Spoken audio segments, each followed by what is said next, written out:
Hi po mga ka-agri, welcome again to my channel. Ngayon po ang ating i-review ay isa sa mga herbicide na pwede nating gamitin sa tanim po nating palay. Before po tayo mag-proceed mga ka-agri, talakayin po natin ano ba ang problemang dala ng damo?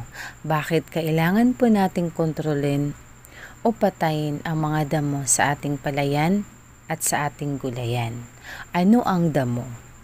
Ang pinakasimpleng definition ng isang damo ay isang halaman na tumutubo sa di tamang lugar. Problemang dala ng damo. Pinapababa ang ani sa pakikipagkompetisyon sa palay para sa araw, nutrisyon at tubig. Pinapataas ang cost of production o gastos.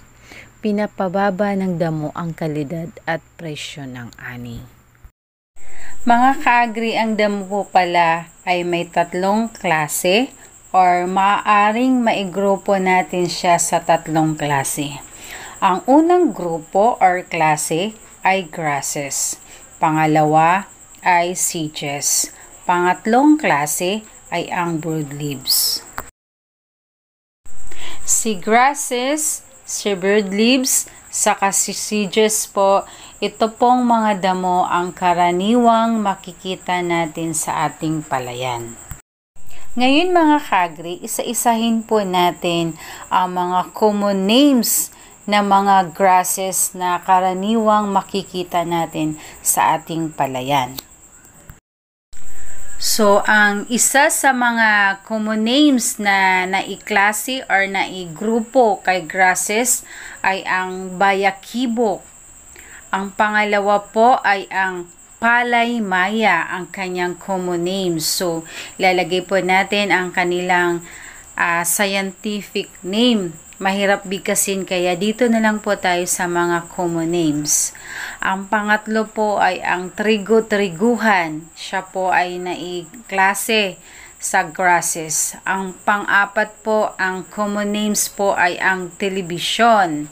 Ayan po ang apat na mga damo na naiklase or naigrupo po kay grasses. Si grasses po, ito ay karaniwang maiikling halaman na may mahaba at makitid na dahon. Yun po ang description po ni grasses. Pag nakakita po kayo ng damo na maiikling halaman na may mahaba at makitid na dahon, siya po ay si grasses. Paano naman po si sedges? Si sedges po ay isang halamang maladamo na may tatsulok na tangkay at hindi kapansin-pansing mga bulaklak. Karaniwang tumutubo sa basang lupa. So, yun po ang description ni sedges.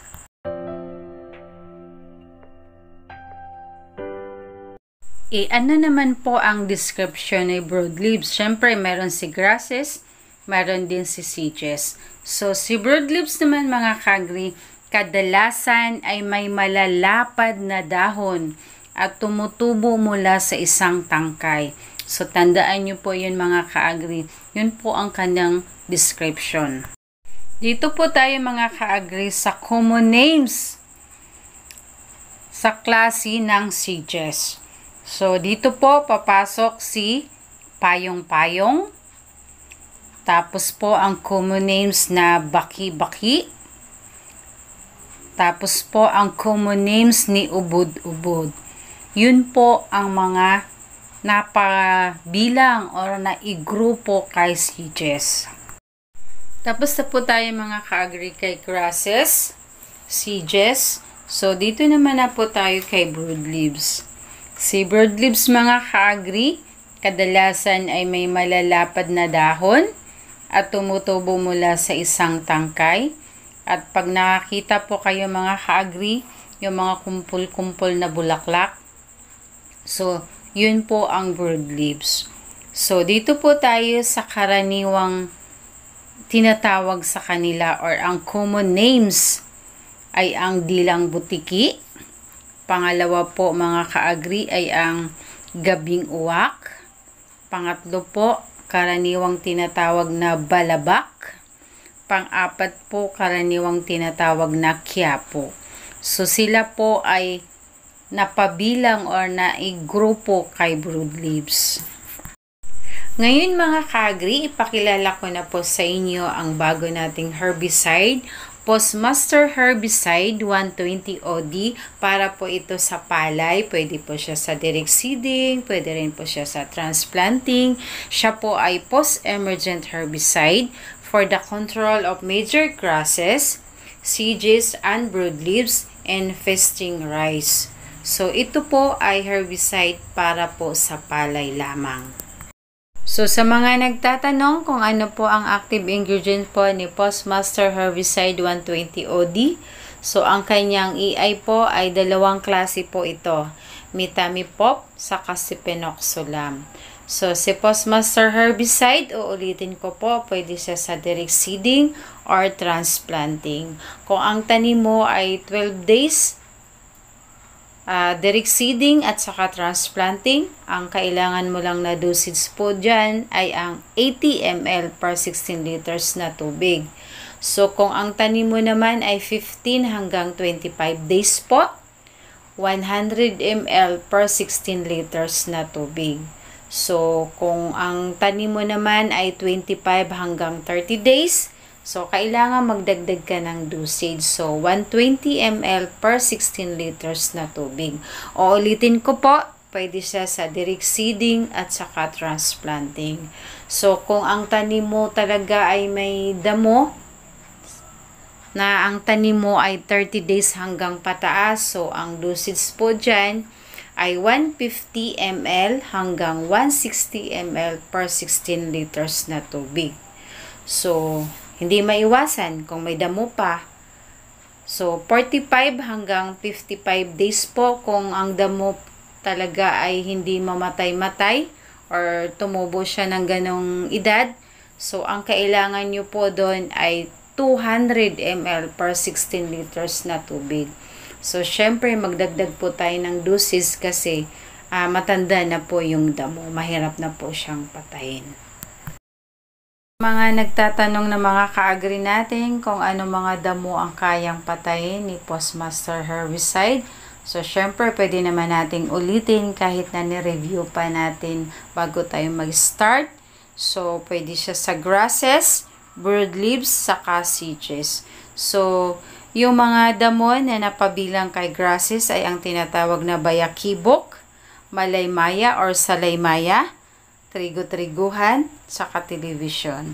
Sa broadleaves naman, yung mga malalapad na dahon ay ang gabing uwak, dilang butiki, balabak, at saka quiapo. So, sa sedges naman po ang tinatawag na payong-payong, baki-baki, saka ubod-ubod. So, yun po ang kaya niyang patayin. So, yung mutha po, pwede rin niyang patayin or kaya din po niyang patayin pag ito po ay bata pa. Pag nasa 10 to 15 days after seeding or days after transplanting. So, pag nag-spray po tayo sa mga nagtatanong, pwede po yung lupa ay sanap-sanap lang po ang lupa or medyo nagmo-moist ang lupa. So, after nyo mag-spray ni Postmaster Herbicide or kahit anong herbicide, pwede po kayong magpatubig na after 1 hanggang 3 days. So, pwede ka magpatubig ng 1 or 2 or 3 days after mong mag-spray. Sa mga nagtatanong po na mga ka-agri po natin, ano daw po ba ang mas maganda? Mag-spray po muna ng herbicide or magpataba? So, mas maganda po kung magpataba po muna kayo bago po kayo mag-spray ng herbicide. Kung nagpataba po kayo ng inyong mga pananim, palipasin niyo po muna ng 5 araw, saka po kayo mag-spray ng herbicide. So, pataba muna, palipasin ng 5 araw, saka po kayo mag-spray ng herbicide. Shoutout po sa isa sa mga ka-agri po natin, Sir Ed Mendoza. Maraming salamat po at lagi po kayong nanonood sa mga vlog ko. Bago po tayo mag-end, mag-shoutout po ako sa lahat ng aking mga subscribers, sa aking members. Ako si Nika Vlog, Mel MTV Vlog. Ayan, maraming salamat po sa inyo, Sir Prince Nelgene. Ayan, maraming salamat po sa lahat ng inyong suporta, Sir Wilfredo Maronilla, at sa lahat ng aking mga subscribers, mga ka-agris, at sa lahat po ng team. So, maraming salamat po sa lahat ng inyong suporta na lagi po kayong andyan para sa akin. So, maraming salamat po at good luck po sa ating mga pananim. Thank you!